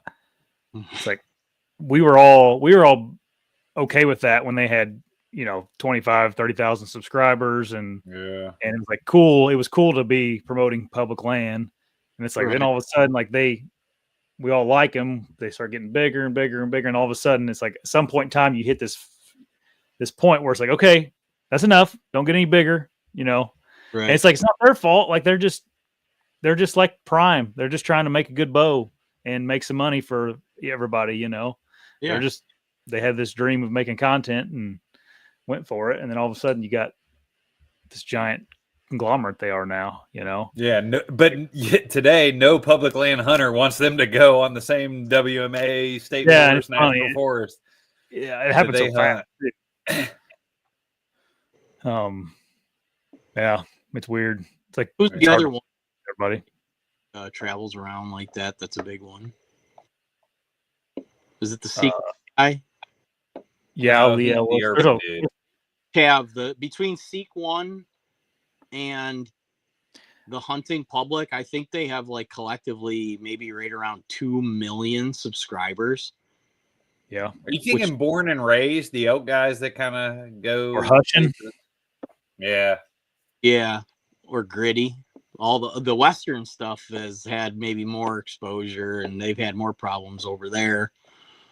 But yeah, I don't know. He's been a voice. He's opposed some stuff that, people don't really like him saying. And right. But like, I mean, we're talking about those guys, and then, Meat Eater, they have 1.6 million themselves. Right. They just dwarf everybody in the hunting space, it seems like. You don't even realize how big they are until you look at it, Yeah, right. It's a very yin and yang thing right there with those two. Right. They probably both got points. I'm sure Steve Ranella does a lot of good for the hunting world. It's hard to be, do everything perfect, I guess. But right. Then you're putting Steve's position. He's like, okay, now I got this big company. I got all these employees. Like, I don't know how many employees they have. They got to have a bunch though. And it's like, well, shoot, I'm kind of in over my head if I can't really back off this now because of all these people depend on me now, Yeah, and that thing's so much bigger than, yeah. He's not the guy calling the shots anymore. Right. His calendar's him, and he shows up and does what they need him to do, and it's just kind of how it goes, man. Yeah, it's crazy. Seek One has 1 million subscribers now. I mean, what were you laughing about? Me or Byron? Is his mic gone?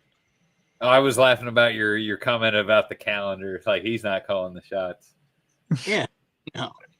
I thought that was pretty good. They have a management company that runs that whole thing. That was like Hollywood that ran, You about have to. It'd be too much to do. I mean, you'd have to be a team. I mean, yeah. They have the management company that runs that was like. Is that the Chernin Group? No, that's a like a private equity investor. They take a lot of investment money from the Chernin Group, and those they all do dinner parties together for sure, and political fundraising and bump elbows with high profile people. But yeah, to my understanding, the company that kind of runs that business side of their thing now was like a company that would run television shows and whatnot. Yeah. Well, they got their fingers and everything. I mean, talking about everything outdoors is something they have. They have something in, Yeah. Insane. Yeah. Right. All right. Let's real quick, or not real quick. We can talk about as much as you guys want. But what do you guys got going on right now? You guys got some. You both mentioned companies that you're pursuing or you've created here recently. Talk to me about that a little bit. Yeah. Byron, you want to start off? Oh, no. I'm punting to the CEO of. Well, hell, let's do this, Byron. You sell some stuff. We'll end with the clothing, but you got some other stuff going on with your garage beers and all that stuff. Yeah. I mean, that was kind of a fail, if you will. But yeah, what was that? 18 months ago. 18 months ago, I dove into the e-commerce space. Thought I was going to sell some garage bars, and just couldn't make it work. But I don't know. This year, I had learned enough in the e-commerce space to a buddy of mine had a pretty good shed antler mount. And I was like, well, hey, bud, I already got a few things lined up. And yeah, I've been selling some shed antler mounts. People like them. They're affordable, which was a huge win. You can swap them out. They're kind of nice. Yeah. Like the entrepreneurial itch was scratched. And last year, Kevin kind of put the whisper in my ear about a much bigger project that we've kind of been working on. And if anybody's kind of watched our work over the last 18 months ish, they've seen like I've provided Kevin with a lot of collaborative projects, a lot of video assets. We've been cranking on YouTube, but we see a lot of value because both of us are working. It's very rare to find two guys that are driven, motivated, and actually get shit done. And so here, within maybe a month-ish from this podcast launching, we're going to launch Deer Hunter Year. And I'm going to let Kevin fully explain some of what we got going on. But yeah, a clothing gear line. And, I would say we're taking the small bakery approach, where we're going to have a few key core items year one. And if we do well, we'll expand that into some finer tier elements for year two, especially like the outer layers, some puffies, some of the stuff that we really want to iron out and need field tested. But yeah, it's been exciting, and I think some of our skill sets complement each other. But if you're going to do this, you need a task force. You need a team. I've tried to do several other entrepreneurial things, and one man can't get it done. It doesn't work. But I'm going to push punt to Kevin to kind of explain the bigger project that we've been working on now for about 18 months, but and maybe even a touch further for him. But my involvement's been about 18 months. Yeah. I would say to go back 3-4 years now. It was like a specific day in the field that I was really excited about a new product that I bought, and I was just geeked up, right? And so I went out and did the whole thing, and I was like super disappointed with the product. And that was a scent product, and that kind of launched me into like looking for all these options, and just couldn't find the thing that I wanted. And then the kind of light bulb moment to me was like, this is the product that everybody's saying is the best product. And I don't think that if whoever's manufacturing this, if they were actually like utilizing it, they would maybe fix this like glaring issue with it. And I was just sitting there thinking like, man, some of these companies are kind of leaving the door open for, a better product, because I do think that things that are built out of necessity, versus just somebody developing a SKU that they think is going to be accepted into the marketplace well and make money. I think those products, it's up to you to fail. If you can actually make a better product for a better price point, and that was the thing too. That's been a staple of what I've been doing the last couple of years. Bravo to you about bringing the thing up on the bow. The price point creep with everything is, I was looking to try to figure out like, how do we make some of these options more affordable? And that'll fold into the clothing stuff really well. But yeah, the two companies are our synthetic scent company, and Byron's been helping me basically the last 2 years, really, handling video production, video assets, admin stuff, communication, you name it, day to day, helping with that venture. And I think really at the end of last year, I said, hey, I think there's going to be some room to be more involved with this and expand on this. And we had talked a little bit about the clothing stuff, and he's like, the clothing stuff really has my attention. He's like, I'd be really interested in being more involved in that. And so I was like, yeah, all right, and so we manufactured a hoodie last year. So I've had a partner with my show for, probably since 2020, I guess, 5-6 years. I've had this partner out of Minnesota, WSI, who specializes in cold weather athletic layering. So they do the base layers for like the NFL, the NHL, the MLB, college football, all of that cold weather base layer stuff that you see these athletes wearing in these big playoff games. A lot of it, majority of it, is manufactured by WSI Sports. And they just kind of do their thing and they fly under the radar. But I'd had a partnership with them through a mutual friend. And then just over the years, I got to know the owner of the company and built a pretty good relationship with him. And then 2 years ago, they approached me about sitting on their design panel for their hunting gear stuff. Oh, interesting. And so myself and another individual started joining them with their team meetings on their hunting gear. And within a year, they were, I think maybe Joel said something about, they did like 40% better the next year with the hunting line. Because, they were getting some insight from people that are actually utilizing the product in the field. Before, it was more of a, they were making the things to try to throw them out there and see if they'd stick, right? And that's just, right.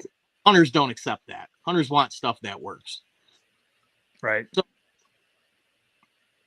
that evolved into me approaching him about making some of our own pieces. And then also at the same time, I had been working with another designer on the camo pattern, which Byron has on right now. I wanted this digital macro breakup for sitting in trees basically in November after the leaves have come off, and I got Michigan whitetail does walking around doing this, and so many of the patterns just they're not macro enough. There's a lot of attention to detail. They look sweet because the focus is these got to look awesome on the shelves and on the hangers and on the photos, and we need to move a lot of these. And cosmetic appeal, or how the garment appeals to the person, is still the number one factor in why people buy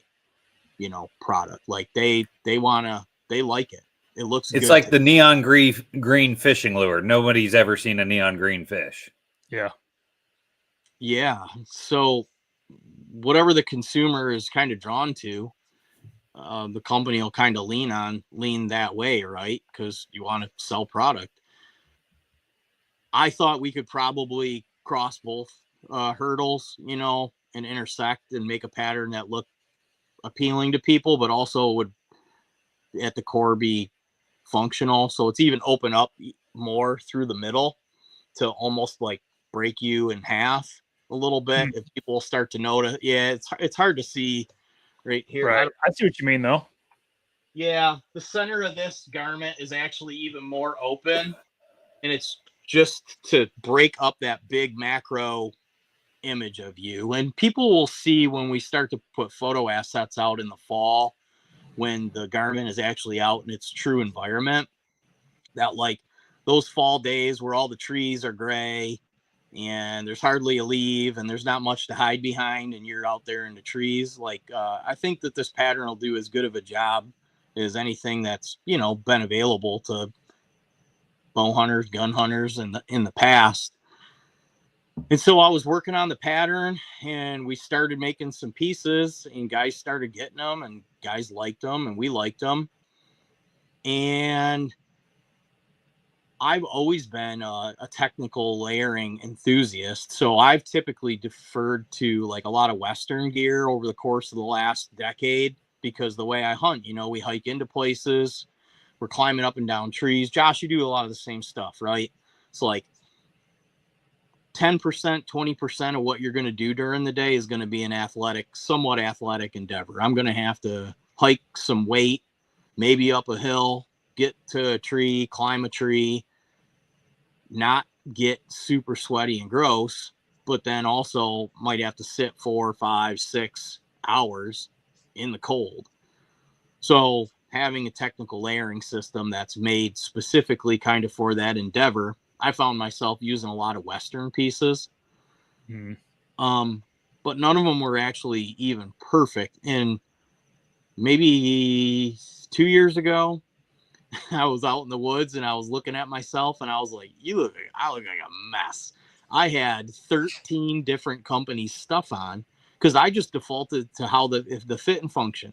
Like the cosmetic look of it meant nothing to me because I know it doesn't mean anything to the deer for the most part, right?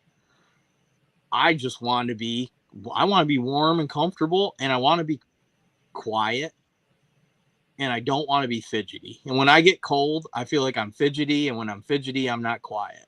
And I feel like it's just always a recipe for disaster. And So I kind of been joking the last couple of years saying, if I'm not going to be comfortable, I'm not going to go.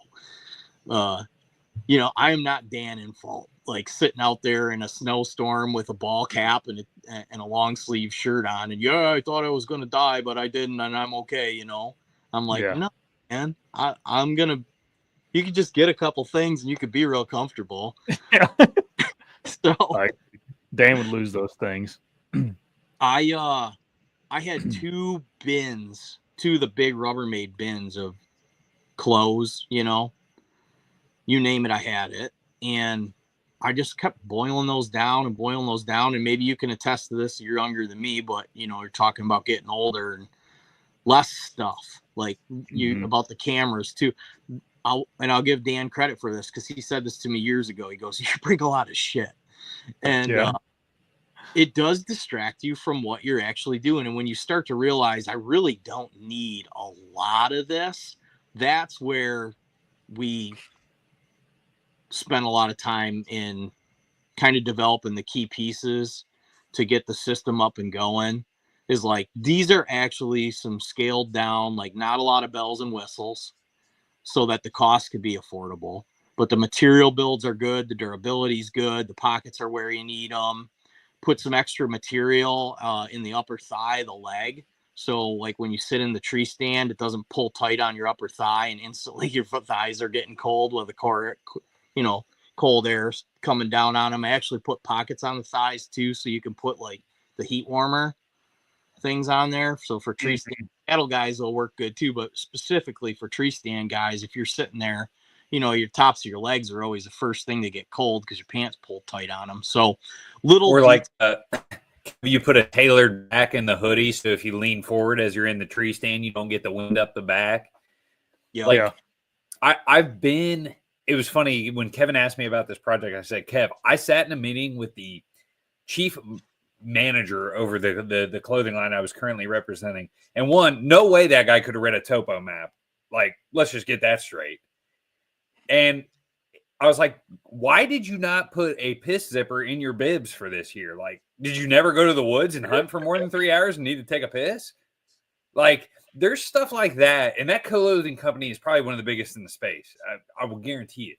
But a lot of these clothing companies lack what the weekend warrior, what the public land guy, what we go through on a regular basis with hiking in, hanging a stand. Okay, now it's time to sit in the dark for 45 minutes. And I think with WSI being so specialized, they're literally designing specific garments for Lamar Jackson. I'm pretty sure those guys are going to wizard up some pretty cool aspects into the deer woods. So, yeah, there are a few things that I'm like, we're going to get this right. And that's just due to a lot of what Kevin just touched on in the field experience and some of those aspects. Yeah, when I was over at the facility last week, we were doing some final fit checks on things and getting ready to go into production. And Joel just casually hands me this thing. He's like, hey, yeah, I'm making this for Bill Belichick. And here, check out this hand warmer thing. This is a thing we made for Tom Brady. And I'm just like, man, that's pretty cool. So, you know, that is, it kind of made it to a point where I felt I had to take a chance and try to do it, because like I have the help, we have the vendor, we have the need for the item, you know, all the advancement that's been the last 10, but maybe even more specifically the last 5 years in saddles, ropes, sticks, platforms. Like, there's a real technical mobile hunter that's doing things a little bit differently than what maybe was done historically. And I don't think, I haven't seen or found a piece of clothing that's really matched that perfectly. So like I said, I had this hodgepodge going of like, I took, I use the example of 1,000. Like, I took 1,000 items and boiled it down to 100 and then boiled that down to 10. And it's like, these are the 10 key pieces that you really need to get started. And then next year, I'd like to produce a couple insulated layers, but essentially what we're launching with right now is a pair of bamboo. It's a bamboo blend boxer brief, and they're actually sweet. So I've been wearing these underwear for like years, and they're the most comfortable. They dry really fast. They don't stretch out. They're bamboo, so they're antimicrobial, so they don't grow bacteria. They don't get smelly. Like it's crazy. I work in the trades. Like I'm a grown man, Kev, they make your pecker look bigger and you get lucky 10% more often. I got bamboo underwear on as we're speaking right now. Do you? Yeah. So so we got a pair of bamboo boxer briefs. We're going to have a wool blend sock. We're going to have a base layer top and bottom. A pair of micro fleece soft shell pants. We're going to have a micro fleece soft shell hoodie. And then we're also have the hand muff, the hand warmer. Key piece of gear for every deer hunter. Key piece of gear. The gloves is something that I'm maybe the most excited about. We're going to have a pair of gloves that are going to fit and function real good for bow and gun hunters. A neck gaiter. And what about the bald guy special? We're going to have a couple hats. So we're going to have, and I'm also going to have like we'll call it to a light to mid-weight quarter zip, long sleeve quarter zip. Well, you guys got a pretty good lineup. That's quite a bit of stuff, really. Yeah, it is. What about the hat liner? Because that's something that I think a lot of guys, especially that 30-plus crowd that might be losing their hair, I think there's a huge win there. Yeah. So for years, I've been using these super thin merino wool beanies. Mm-hmm. I wear them underneath of my warm hat. And it's essentially your hat or your head. I don't know what the actual statistic is, but they say you lose a big percentage of your body heat through your head. Yeah. And that's certainly accurate. What that percentage is, I don't know. But the theory of having a base layer and then no one ever has a base layer on their head where you're losing arguably a good percentage of your heat. So I started using these super thin merino wool hats. And then I started noticing, well, I could wear one of those to the tree and sweat that up and chuck it in my bag and then put another one on that's like bone dry and then put my warm hat on over that. And historically, a lot of those warm hats have like acrylic and some other stuff in them it's really warm, but it makes your head itch. Like, I mean, if you're on a 2 or 3 day hunt at a camp and you don't have a shower and you're wearing one of those hats, your head gets pretty funky and your hat gets pretty funky. So we're going to have a 3-pack. We call them a hat liner, but we're doing it out of the bamboo material. So it'll be microbial, it'll dry super fast. We're going to sell a 3-pack of them, hopefully for somewhere between $30 and $40 for like a 3-pack of them. They'll last you years. And you'll be able to have that on when you're commuting to and from or whatever. You sweat it up, you chuck it in your bag, you grab another one. But, it could be worn on its own during early season. Guys will utilize it all different ways. But for me specifically, if I'm going cold weather hunting, I'm going to have one of those. And then whatever my cold weather hat of choice is goes over that. And I've rocked that system for years. And I hunt in some pretty cold, I'll hunt in, I've hunted before. I've sat for, an all day sit in 5 below. So I've hunted some pretty cold temperatures and I know what will allow you to stay out there and tolerate that and what fails under those conditions. So we won't have all the cold weather stuff ready to go this year. It's going to be a big haul. And next year we'll do insulated pieces. So we'll have an insulated jacket and then we'll have an insulated pair of pants that you can pull right on and over. Once you get to your tree, if it's real cold, it'll almost be like a pair of puffy pants. Mm-hmm. You'll be able to pull that right over your soft shell pants. And you're essentially going to have like a snowsuit on by the time you're said and done with it. You'd be able to sit up there in the teens and if you're hunting for a couple hours in the evening, which late season, that's what a lot of guys do, right? They're hunting the last couple hours a night anyway, right? So you're not sitting all day. You could take some lighter weight stuff and be real comfortable. So the system that we're putting out is all pieces that I basically used like the last year and really figured out, like. And then so Byron also, when he kind of jumped in, he sent me like, he's like, here's my key pieces. It's like his key pieces matched my key pieces. So I was like, we're tracking, you know. So we're looking to, the website's actually live. It's deerhuntergear.com. And I think we mentioned it, obviously, right? Our manufacturer is in Minnesota, so we're doing everything stateside, all American made.